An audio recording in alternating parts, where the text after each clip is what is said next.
Everyone ignored the billionaire's deaf mother whenever she went out with her powerful son, but one quiet waitress in Lagos chose to break the rules and speak to her in sign language. And in that simple moment, laughter returned, a son learned a painful truth, and 3 lives were changed forever. Pull up a seat. Welcome to Afromoral Tales, where morals shake hands with mischief, lessons sneak in, and every tale bites gently. Before we begin, if you love stories that make you think and smile, tap that subscribe button and join our circle. It's free and it helps us keep these tales alive. And tell us in the comments where you're watching from. Let's see how far this story travels tonight. Sarah Williams was 24 years old. She worked as a waitress in a large hotel in Lagos, Nigeria. Every morning, she tied her hair neatly, wore her black skirt and white shirt, and reported for duty on time. She moved quickly and carefully. She did not like to make mistakes. She did not like attention. At the hotel, guests came and went. Some were business people. Some were politicians. Some were visitors from other countries. They spoke loudly, laughed loudly, and made demands without looking at the staff.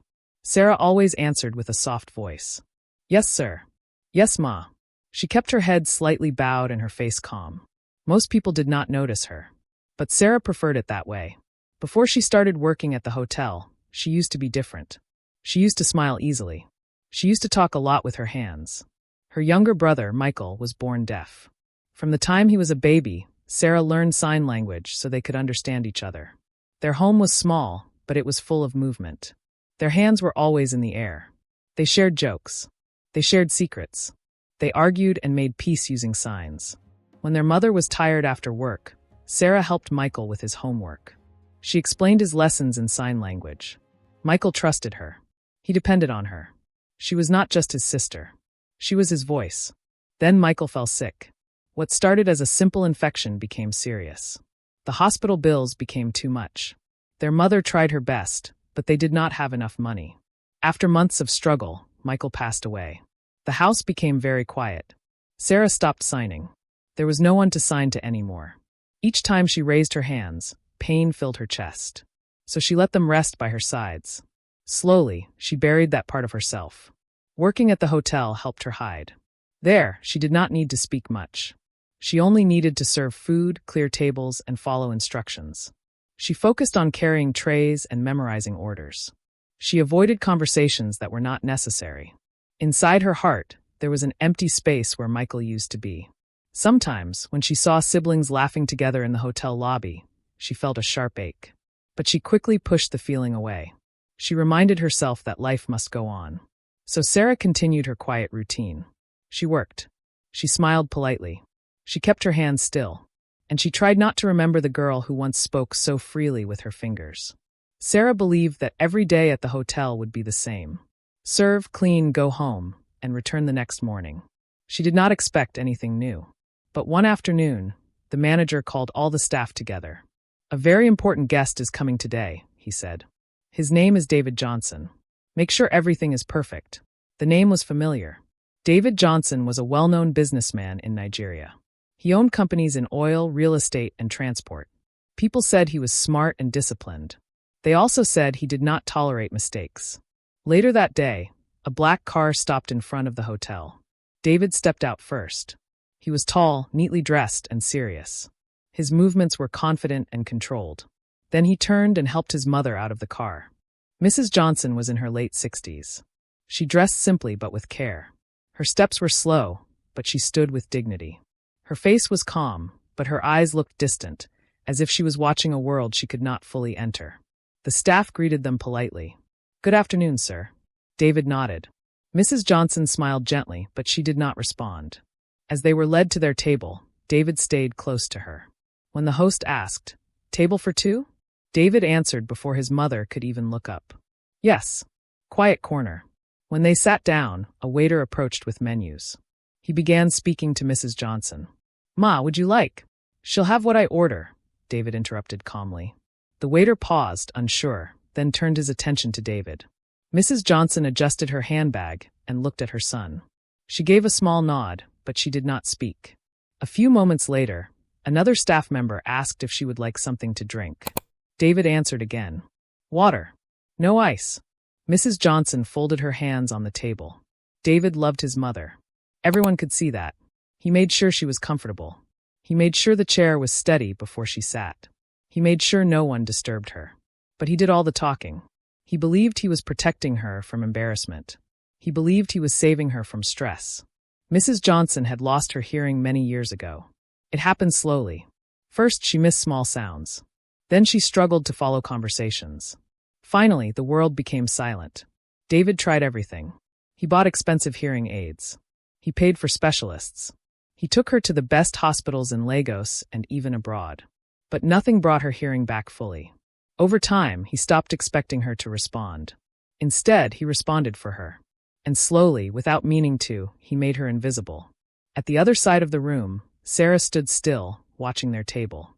She had not yet been assigned to serve them. But something about the quiet woman beside the powerful man caught her attention. And for the first time in a long while, Sarah felt her hands begin to tremble. Sarah tried to return her focus to her duties, but her eyes kept drifting back to David and his mother. There was something about the way Mrs. Johnson sat at that table that felt familiar.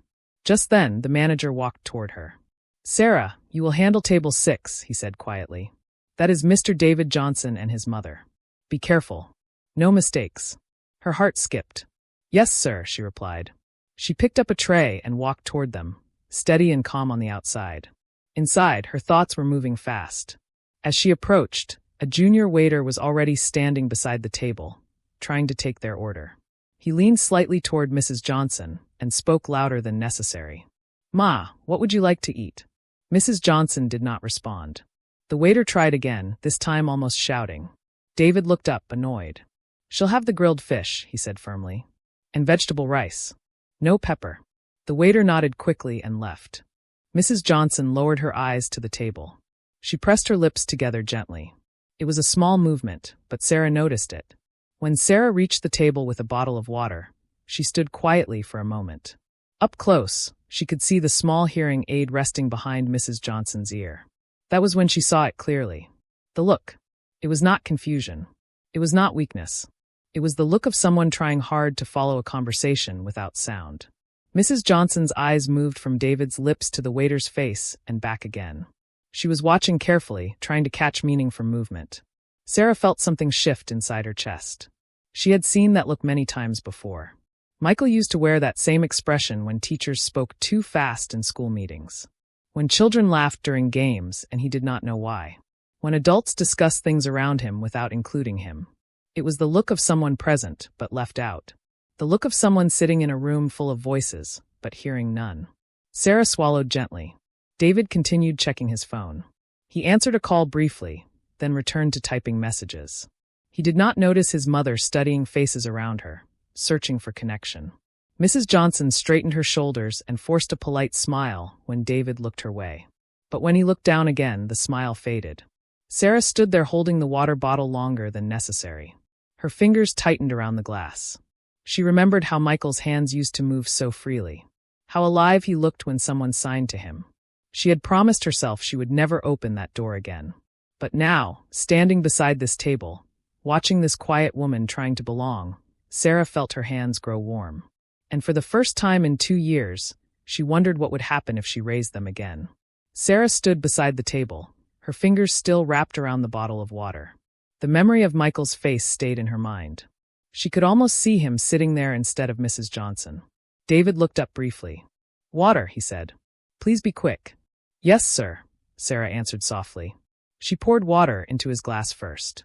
Then she turned toward Mrs. Johnson. For a second, fear held her still. The hotel had rules. Speak to the main guest first. Do not delay service. Do not create unnecessary conversation. Be efficient. If she made a mistake with a man like David Johnson, she could lose her job. Her heart beat faster. But then she looked again at Mrs. Johnson's eyes. That same look. Trying. Waiting. Hoping. Sarah felt something stronger than fear rise inside her. It was not boldness. It was not confidence. It was memory. Without allowing herself time to think, Sarah gently placed the bottle back on the tray. David was already back on his phone. Instead of stepping away, Sarah shifted her body slightly, so she stood directly in Mrs. Johnson's line of sight. Mrs. Johnson looked up, surprised to see the waitress still there. Sarah took a slow breath. Then carefully she raised her hands. Her fingers felt stiff at first. It had been 2 years. 2 long years of silence. But muscle memory does not disappear easily. She signed slowly and clearly. Good afternoon. Mrs. Johnson blinked. Sarah continued before fear could stop her. Would you like still water or sparkling water? The movement was gentle and steady. Mrs. Johnson froze. Her eyes widened as she stared at Sarah's hands. For a moment she did not move. It was as if she was not sure what she was seeing. Then her lips parted slightly. Tears began to gather in her eyes. David sensed something different. He looked up from his phone. He expected to see the waitress standing silently. Instead, he saw her hands moving. He frowned, confused. Mrs. Johnson slowly lifted her own hands from the table. They trembled slightly. You can sign, she asked. Her signs were careful, as if she had not used them freely in a long time. Sarah nodded. Yes, she signed back. My brother taught me. Mrs. Johnson covered her mouth for a brief moment. A tear slipped down her cheek. David stared at both women. He did not understand the signs, but he understood emotion. For the first time since they sat down, his mother's face was not distant. It was alive. Sarah felt the fear leave her body. She had broken the rules. But in that moment, she knew she had made a brave choice. And there was no turning back. David lowered his phone slowly. He did not interrupt. He simply watched. Mrs. Johnson's hands were still raised. They moved again, a little stronger this time. You learned for your brother? She asked. Sarah nodded gently. Yes. His name was Michael, she signed. He was deaf. Mrs. Johnson's eyes softened. She placed one hand on her chest. I am Grace, she signed. It is good to meet you. Sarah smiled. It was not her polite work smile. It was real. It is good to meet you too, she replied in sign. For a moment, the table felt different. The silence was no longer heavy. It felt full. David cleared his throat softly. What is going on? He asked. Mrs. Johnson turned to him and signed quickly. Her movements were faster now, more confident. She can sign, she told him. David looked at Sarah. You know sign language? He asked. Yes, sir, Sarah answered aloud this time. I used to sign every day. Mrs. Johnson touched her son's arm to get his attention. She signed again, and though David could not fully understand, he saw the excitement in her face. He had not seen that expression in years. Sarah picked up the menu and held it where Mrs. Johnson could see clearly. What would you like to eat? She signed. Mrs. Johnson looked at the menu carefully. For once, no one rushed her. No one spoke over her. No one decided for her. She pointed at an item. This one, she signed. Is it spicy? Sarah shook her head. No. It is mild. It comes with rice. Mrs. Johnson nodded and smiled. I will have that, she signed. Sarah turned slightly to David. Sir, she would like the grilled chicken with rice, she said politely. David blinked. He looked from Sarah to his mother. He realized something simple but painful. For years, he had been ordering for her without asking what she truly wanted. Mrs. Johnson continued signing. It feels good, she told Sarah quietly. To speak without struggle. Sarah felt warmth in her chest. I understand, she signed. My brother used to say silence is not the problem. Being ignored is the problem. Mrs. Johnson's eyes filled again. David leaned back in his chair. He watched his mother move her hands freely, asking questions, making choices, expressing herself. He felt both proud and ashamed at the same time. Proud that she was strong. Ashamed that he had not seen this before. At that table, something important had returned. Mrs. Johnson was no longer just sitting quietly beside her powerful son. Her voice had returned. And it did not need sound to be heard. David remained silent as Sarah stepped away briefly to place the order. He could still see his mother's hands moving in the air even after the waitress left the table. When Sarah returned with their drinks, Mrs. Johnson looked up immediately. There was expectation in her eyes now, not distance. Sarah set the glasses down gently. Your food will be ready soon, she signed. Mrs. Johnson nodded. She signed, thank you. David watched every movement carefully. He felt like someone standing outside a room, looking through a window. He could see the conversation, but he could not enter it. Soon the food arrived. Sarah placed Mrs. Johnson's plate in front of her. The portion was small, arranged neatly at the center of a wide plate. Mrs. Johnson stared at it for a moment. Then she looked up at Sarah with a questioning expression. Sarah leaned slightly closer and signed quietly. The chef likes empty space on the plate. It makes the food look important. Mrs. Johnson studied her face. Then Sarah added, Maybe we are also paying for the empty space.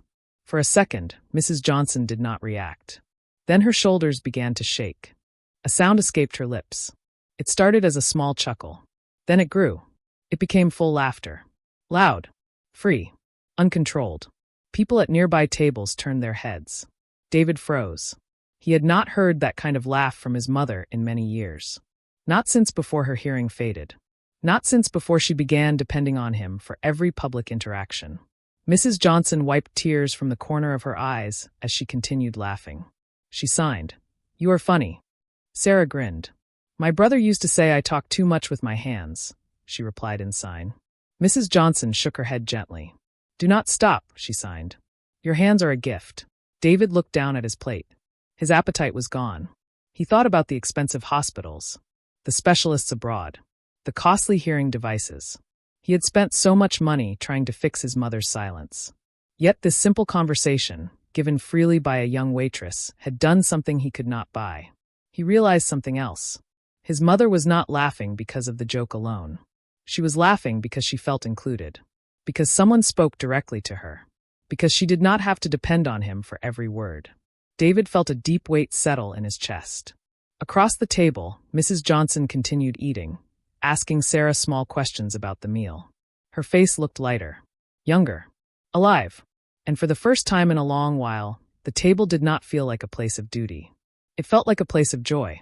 The sound of her laughter stayed in David's ears long after it faded. It was the sound of something he thought was lost. And he knew, quietly, that nothing would be the same after this. The laughter slowly settled, but the feeling at the table did not fade. Mrs. Johnson continued her meal with calm confidence. She asked Sarah small questions in sign language, about the sauce, about the rice, about how long she had worked at the hotel. Sarah answered each one with patience. David barely touched his food. He kept watching. For years, he had believed he understood his mother's needs. He had arranged her appointments. He had handled her finances. He had spoken firmly on her behalf in public places. He thought strength meant control. But now he was seeing something different. He was seeing what happened when his mother was allowed to speak for herself. When the plates were cleared and only glasses of water remained, Mrs. Johnson reached across the table and gently held Sarah's hand. Her movement was firm, not weak. "Thank you," she signed slowly. "Today I feel respected." Sarah swallowed. "You deserve respect," she signed back. Mrs. Johnson continued. "For many years, I sit in rooms and only watch faces. People talk. I smile. But inside, I am alone." David felt those words even without fully understanding the signs. He could see the weight of them in her expression. Sarah glanced at him briefly, then back at Mrs. Johnson. "I understand," she signed softly. "My brother used to feel that way." Mrs. Johnson squeezed her hand gently. David could not remain silent anymore. "What is she saying?" he asked quietly. Sarah hesitated. Then she answered honestly.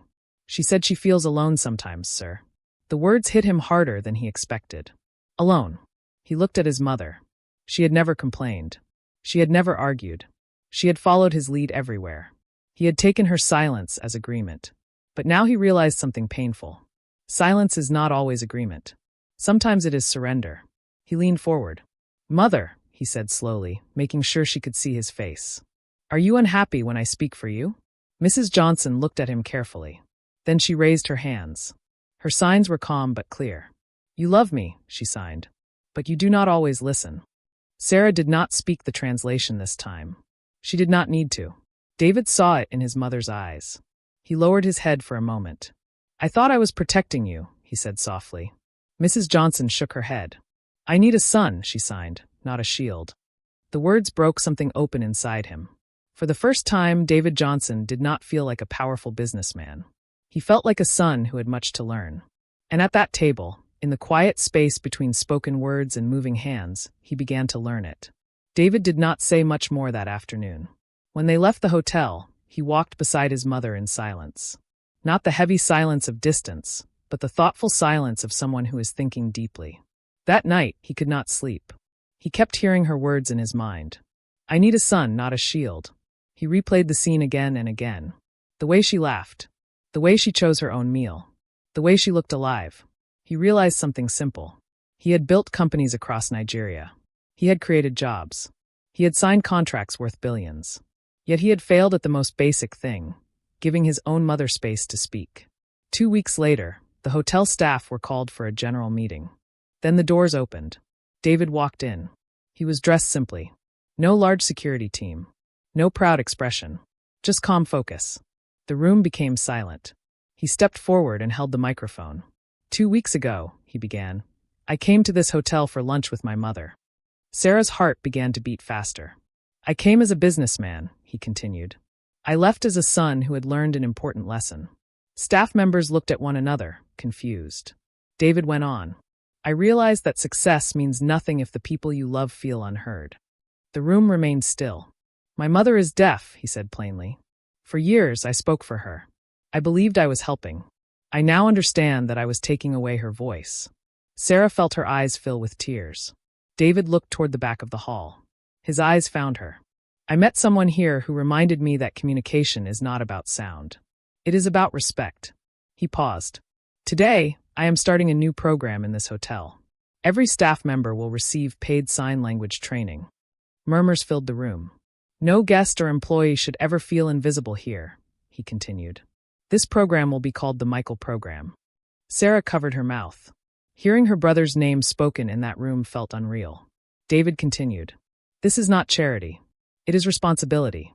The hall grew quiet again. Then he added, and there is one more thing. He looked directly at Sarah. Sarah Williams, please come forward. Her legs felt weak as she stepped toward the stage. She had no idea what was coming next. But she knew one thing. The brave choice she made that afternoon had changed more than one life. Sarah walked slowly to the front of the hall. All eyes were on her. She felt nervous, but she kept moving until she stood beside David. The room was quiet. She could hear her own breathing. David looked at her with respect, not authority. 2 weeks ago, he said into the microphone, this young woman did something simple but powerful. She spoke to my mother in her own language. He turned slightly toward Sarah. You reminded me that dignity cannot be bought, he said. Sarah lowered her eyes. She was not used to standing in front of people. David continued speaking to the staff. Sometimes the smallest action can correct the biggest mistake. I am grateful. Then he faced Sarah fully. There is something else, he said. An assistant stepped forward and handed him a large envelope. David gave it to Sarah with both hands. This is for you. Sarah looked at him, confused. Slowly, she opened the envelope. Inside was an official letter. She read the first few lines. Her hands began to shake. It was an admission letter to the University of Lagos. She had been accepted to study special education. Below it was another document. A full scholarship. Tuition paid. Accommodation covered. Living expenses included. Sarah's vision blurred with tears. She looked up at David. I don't understand, she said softly. David spoke clearly so everyone could hear. You have a gift. Nigeria needs people who understand the deaf community. This is an opportunity for you to grow and help others. The hall was silent for a moment. Then someone began to clap. Soon the whole room filled with applause. Sarah pressed the envelope against her chest. She remembered sitting at home with Michael, helping him with homework. She remembered wishing she could do more for children like him. She had buried that dream after he died. Now it stood in front of her again. Mrs. Johnson walked forward from the front row, where she had been seated quietly. She signed something to Sarah. You will help many, she signed. Sarah nodded through her tears.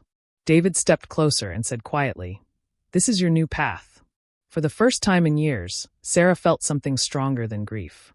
She felt hope, not just for herself, but for every child who had ever sat in silence, waiting to be understood. And she knew she was ready to walk this new path. Sarah walked slowly to the front of the hall. They could order their meals without someone speaking over them. The hotel became known for something special, respect. David kept his word in another way too. He began learning sign language himself. In the evenings, he sat with his mother at home and practiced. At first, his movements were stiff and slow. Mrs. Johnson corrected him patiently. Sometimes she laughed gently when he made mistakes. But this time, the laughter did not come from loneliness. It came from connection. One evening, months later, Sarah visited Mrs. Johnson at her home. They sat together and spoke with their hands for a long time. They talked about school, about life, about Michael. David joined them. Slowly, carefully, he signed, Thank you. It was not perfect, but it was clear. Sarah smiled. Mrs. Johnson looked at her son with pride.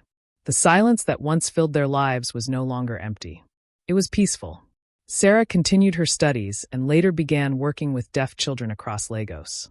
Each time she stood in front of a classroom, she remembered her brother. She no longer kept her hands still. Every night before sleeping, she raised her hands and signed one simple word toward the ceiling. Thank you. There was no more silence in her heart. Only purpose, and the quiet strength of hands that chose to speak. If this story made you think, smile, or remember something important, then you belong in this circle. Subscribe to Afromoral Tales and help us keep these stories alive. It's free, but it means everything. And before you go, tell us in the comments where you're watching from. Let's see how far this circle reaches. Until the next tale, stay curious.